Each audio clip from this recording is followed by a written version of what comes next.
नमस्ते दोस्तों, आपका हमारे channel beginners approach to stock market में स्वागत है। अगर आपने पैसा कमाना है शेयर मार्केट में तो आपको फंडामेंटली स्ट्रॉन्ग शेयर्स में लॉन्ग टर्म के लिए इन्वेस्टमेंट करनी होगी। लॉन्ग टर्म के लिए पेशेंस की जरूरत है। अगर आपने नई दिल्ली से मुंबई जाना है हवाई जहाज में तो आपको 90 मिनट लगते हैं।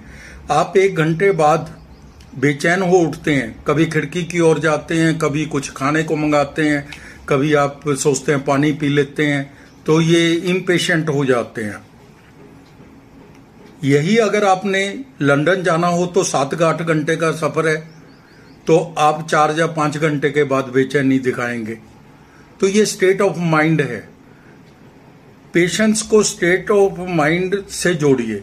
आप यह धारणा रख के चलिए कि आप लॉन्ग टर्म के इन्वेस्टर है। 1-2 क्वार्टर से हमें विचलित नहीं होना है। तो दोस्तों, आज हम आपके लिए एक शेयर लेके आए हैं। यह मल्टीवैगर डिफेंस सॉफ्टवेयर कंपनी है जिसने डिफेंस मिनिस्ट्री से एक ऑर्डर मिला है। रिटर्न ऑन इक्विटी काफी ऊंची है, बहुत ऊंची है। फ्यूचरिस्टिक सेक्टर है, पावर सेक्टर है, इंजीनियरिंग सेक्टर है। बाजार जानकार शेयर के बारे में बहुत ऊंचा बोल रहे हैं। 3 महीने में 187% का इसने रिटर्न दिया है। तो दोस्तों, अगर आप इजाजत दें तो आई में स्टार्ट। हम बात करेंगे Trident Tech Labs limited. Trident Tech Labs limited, Trident Tech Labs limited के शेयर पर। इसके हम बिजनेस मॉडल फंडामेंटल्स समझेंगे और प्राइस वैल्यूएशन पर भी चर्चा करेंगे। प्राइस वैल्यूएशन पर भी चर्चा करेंगे इसकी हम। सन 2000 में यह कंपनी कारपोरेटाइज हुई थी। ट्राइडेंट टेक लैब लिमिटेड एरोस्पेस, रक्षा, ऑटोमोटिव, दूरसंचार, अर्धचालक और बिजली वितरण उद्योगों को प्रौद्योगिकी आधारित समाधान प्रदान करता है। इंजीनियरिंग समाधान, सिस्टम स्तरीय इलेक्ट्रॉनिक डिजाइन, चिप स्तरीय electronics design, embedded design, hydraulic design, pneumatic system, system modelling, विश्वसनीयता और गुणवत्ता डिजाइन, संचालन, पावर इलेक्ट्रॉनिक्स, पीसीबी डिजाइन और विद्युत चुंबकीय सिमुलेशन में परामर्श और तकनीकी सेवाएं देता है। इसके जो उद्योग हैं वो कौन से इससे लाभान्वित होते हैं? यह समाधान एरोस्पेस, रक्षा, ऑटोमोटिव, सेमीकंडक्टर क्षेत्र और बिजली क्षेत्र में काम करने वाली सरकारी एजेंसियों और प्रतिष्ठानों के विभिन्न विभागों के अनुप्रयोग में है, उनके प्रयोग में आती है। पावर सिस्टम सॉल्यूशन भी है। बिजली वितरण उपयोक्ताओं को ऐसा उत्पाद और सेवाएं प्रदान करती है जो उनकी पुरानी ट्रांसमिशन अवरचना, जो पहले ट्रांसमिशन लगे होते हैं, उनकी क्षमता में विस्तार करना आदि, और भी ट्रांसमिशन की जटिलताएं हैं जो भी उनकी सॉल्यूशन प्रदान करती है कंपनी। बहुत अच्छा मॉडल है कंपनी का।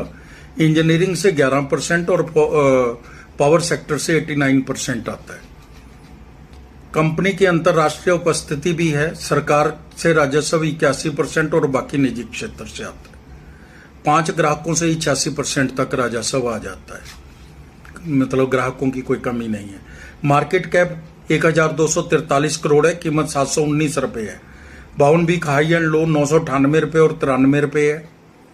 Return on capital employed, capital employed पे 38.10% का रिटर्न है और रिटर्न ऑन इक्विटी तो बहुत ही अच्छी है, 49.60% है। इसका फेस वैल्यू 10 रुपये है। रिटर्न ऑन इक्विटी 3 साल की एवरेज भी बहुत अच्छी है, 32.30% है। पीवी फिनटेक, केपीआईटी टेक्नोलॉजी इसकी पीयर कंपनीज हैं। हम इसके FY2 24 के FY1 24 के नतीजों से भी थोड़ी कंपनी की ग्रोथ के बारे में पता चलेगा। हाफ ईयरली वाइज देख लेते हैं। हाफ ईयरली 24 और हाफ ईयरली 1 24 और हाफ ईयरली 2 24 दोनों के देख लेते हैं। सेल है जो 8.38 करोड़ से 64.24 करोड़ हो गई। ओपीएम -18.14% था। जो 27.21% प्लस हो गया। नेट प्रॉफिट 3 करोड़ 9 लाख के लॉस में थी कंपनी, 12.46 करोड़ के प्रॉफिट में आ गई। अब हम FY 24 के रिजल्ट्स को FY 23 से कंपेयर करते हैं। सेल है जो 67.35 करोड़ थी मार्च 23 में, और मार्च 24 के अंदर 72.62% थी, 62 करोड़ थी। OPM 15.9% से बढ़कर 21.99% हो गया। अच्छी सिग्निफिकेंट ग्रोथ है मार्जिन में। नेट प्रॉफिट भी 5 करोड़ 55 लाख से बढ़कर 9 करोड़ 37 लाख हो गया।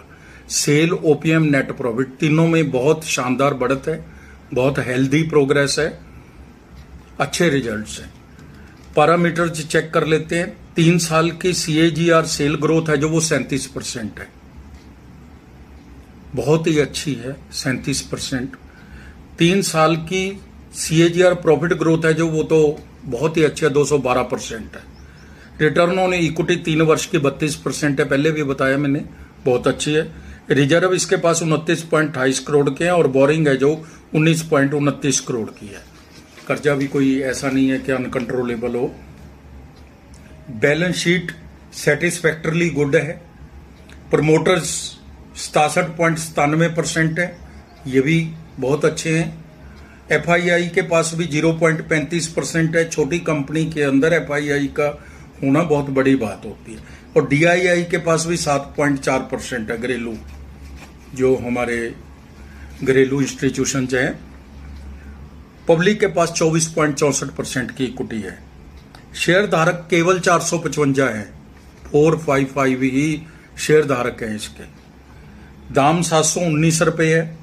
सेक्टर P 47 है, यह थोड़ा 133 की P पर मिल रहा है, लेकिन ये 133 की P इग्नोरेबल है, फ्यूचरिस्टिक सेक्टर है और रिटर्न ऑन इक्विटी बहुत ज़्यादा है, उसी हिसाब से इसको इग्नोर कीजिए। कंपनी कंसोलिडेटेड फेज में रही है अब तक, लंबे समय तक होल्ड करें। इसको कैमुलेट करना चाहिए थोड़ा थोड़ा करके, लॉट होगा इसका तो खैर। इस शेयर को आप 1200 रुपए के लक्ष्य की ओर बढ़ जाना चाहिए अभी जल्दी ही। कंपनी के परिणाम उत्साहवर्धक हैं, बहुत अच्छे हैं, बहुत ही अच्छे हैं, हमने देखा ही है पीछे। फ्यूचर ब्राइट है, फ्यूचर इसका ब्राइट है, फ्यूचरिस्टिक शेयर है पावर में। और जिन क्षेत्रों में यह काम करती है, डिफेंस, एरोस्पेस, IT में, उसकी तो बहुत ही ज़्यादा आगे प्रोग्रेस के चांस है, बहुत ही शानदार सेक्टर है। ट्राइडेंट टेक लैब्स ने बताया कि रक्षा मंत्रालय से NSEM से जो डिपार्टमेंट है उससे 1.27 करोड़ का इसको एक अनुबंध प्राप्त हुआ है। इसी के लिए हमने बनाया। बात 1 करोड़ 27 लाख की नहीं है, बात है कि रक्षा मंत्रालय ने इसको दिया है, उन्होंने इस पे विश्वास किया है कंपनी पे। बात तो कंपनी के क्रेडिट की है। रिटर्न ऑन इक्विटी बहुत ही अच्छी है, इसलिए इसकी वैल्यूएशन हमेशा ही उचित रहेगी। फ्यूचरिस्टिक सेक्टर का शेयर है, कभी भी खरीद लो, ठीक ही है। हमारी टीम का अनुमान है कि शेयर 2 वर्ष में यहां से 2 गुना हो जाएगा। अनुमान है, आपको मानना ना मानना जरूरी नहीं है, एक सलाह है। हम किसी को भी ये खरीदने बेचने के लिए नहीं कहते, बेचना और खरीदना तो आपने अपनी मर्जी से है। हमारी तो एक सलाह आपके साथ है, जैसे आप अपने दोस्तों से पूछते हैं ऐसे ही हमारे साथ बात कर रहे हैं। कोई भी निवेश करने से पहले अपने वित्तीय सलाहकार की राय ले लें और स्वयं से जांच कीजिए। हमारे जो भी वीडियोस होते हैं वो ज्ञानवर्धन के लिए होते हैं, इन्फॉर्मेशन के लिए होते हैं। हमारे को अलाउड ही नहीं है कि हम आपको कहें कि आप खरीद लें या ना खरीद लें, ना ही हम तो बैलेंस शीट स्टडी ही करते हैं ज़्यादा। Thank you very much.